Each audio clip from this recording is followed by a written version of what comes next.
Yo, Sebetik nga pala, kamusta? Dito nga guys, no, tamang tambay-tambay lang tayo dito. Pero biglang aya ng practice SR daw si Flaco, kaya sabi ko, sige po.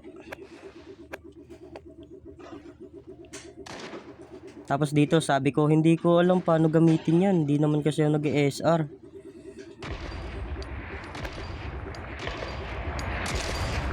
Tapos dito guys, bumaba na ako. Kaso ang sakit ng likod ko, medyo nakuba na. Pinagtawanan lang ni Flaco guys.